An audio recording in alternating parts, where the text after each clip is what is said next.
I remember his legs racing through the park, running up with his rage in hand like something was being ripped out or away from him.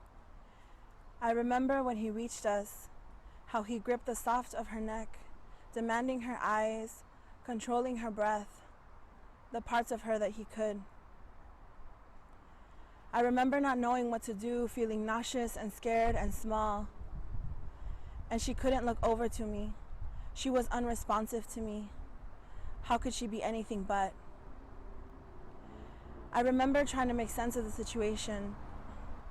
I knew she was his girlfriend. I knew we had only been walking through the park with her friend. I knew what was happening was wrong.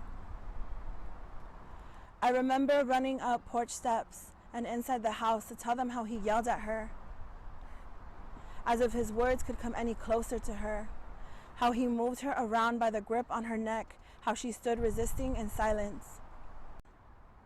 No tears, no apparent fear, as if this was now familiar.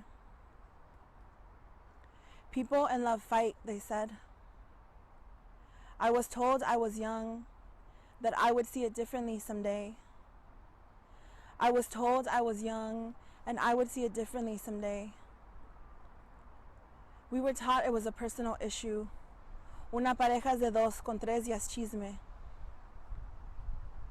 That night I remember promising myself to never let somebody love me so aggressively that they had to wrap their hand around my neck so I could feel it. And the fear still chokes me. I think back to this moment every time I find myself in a new booship, lovership, relationship. I think about the danger in opening up, how toxic gender lessons, fear, and anger seep into actions, what parts I perpetuate and what parts I experience. I think about the danger in letting someone love me the only way they know how. I remember the many ways I've been taught that I have influence and control over my partner's actions, even when I don't. The many times I've been told femmes, women, girls abuse their power, their voice, their identities, their oppressions, as if these oppressions are a privilege, as if claiming my body as mine and attempting to exist with autonomy is somehow abuse of power.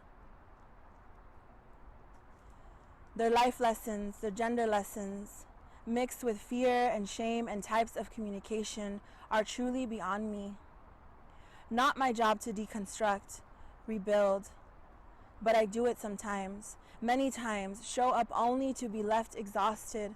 Oftentimes resisting in silence is all I can do.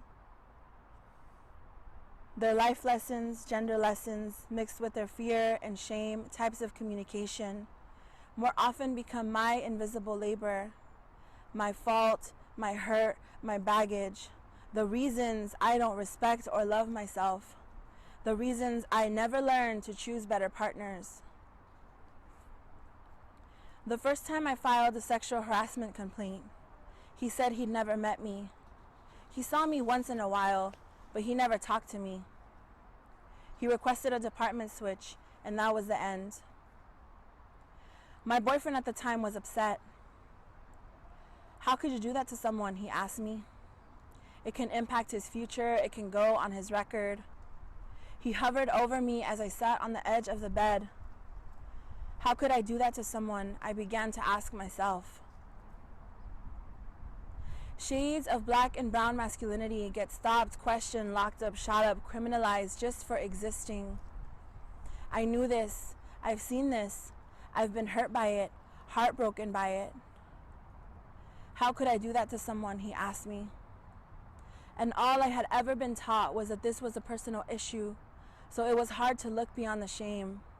All I had ever seen was things like this get swept up under stacks of paper, under the rug, as tears that only other femmes, women, girls could hold. Because it is part of our reality we have grown to accept. We have found ways to resist. We are working towards changing. I was taught I was young and I would see it differently someday.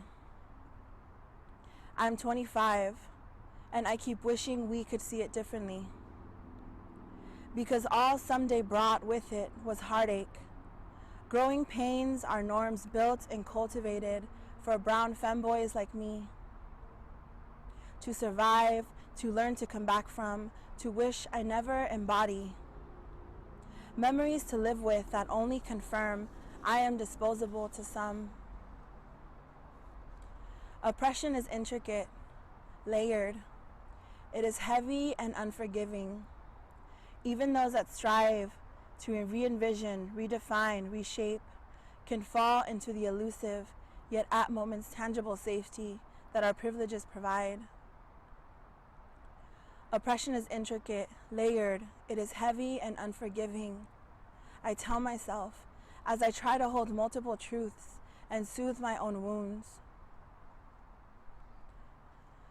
I remember his legs racing through the park, running up with his rage in hand, like something was being ripped out or away from him.